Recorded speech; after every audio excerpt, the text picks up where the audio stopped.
અરે આ શું નવો માલ આવ્યો લાગે છે નહીં? અરે કસ્ટમર ની બહુ ડિમાન્ડ હતી અને કસ્ટમર બધા બહુ જ રાહ જોતા હતા કે કામધેનું ગાય ક્યારે આવશે, કામધેનું ગાય ક્યારે આવશે. તો જો એનો પાછો સ્ટોક આપણી પાસે આવી ગયો છે. તો જો આ બધું એ ઓપન કરી છે આપણે. અરે વાહ, અને મને હજી એકવાર જોવું હોય તો?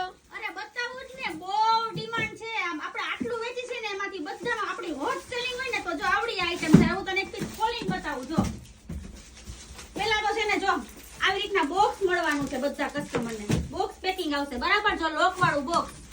જો આ આખે આખું આવી રીતના બોક્સ આવશે. જો અરે વાહ, પછી જો હવે તને આમ એક પીસ ખોલીને બતાવો. ઊભી રહેજો. કાંઈ નો ઘટે એવી કામધેનું ગાય છે. જોઈ લે તું. અરે વાહ, આ આગળની સાઈડ પછી આ પાછળની સાઈડ જો છે ને બાકી એક નંબર પીસ હો. પણ જો બધા જ કસ્ટમર ને કહેવાનું હતું કે બધાના બહુ જ મેસેજ પેન્ડિંગ હતા, ડીએમ એટલા હતા કે આ કામધેનું ગાય ક્યારે આવશે, કામધેનું ગાય ક્યારે આવશે. અડધાને તો જવાબે નથી મળ્યા. એ બધા જ કસ્ટમર ને કહી દઉં છું ફૂલ સ્ટોક માં કામધેનું ગાય આવી ગઈ છે. જો જેને લેવાની હોય ને વહેલી તકે લઈ જાજો. પછી એમ ન કહેતા કે સ્ટોક પૂરો થઈ ગયો.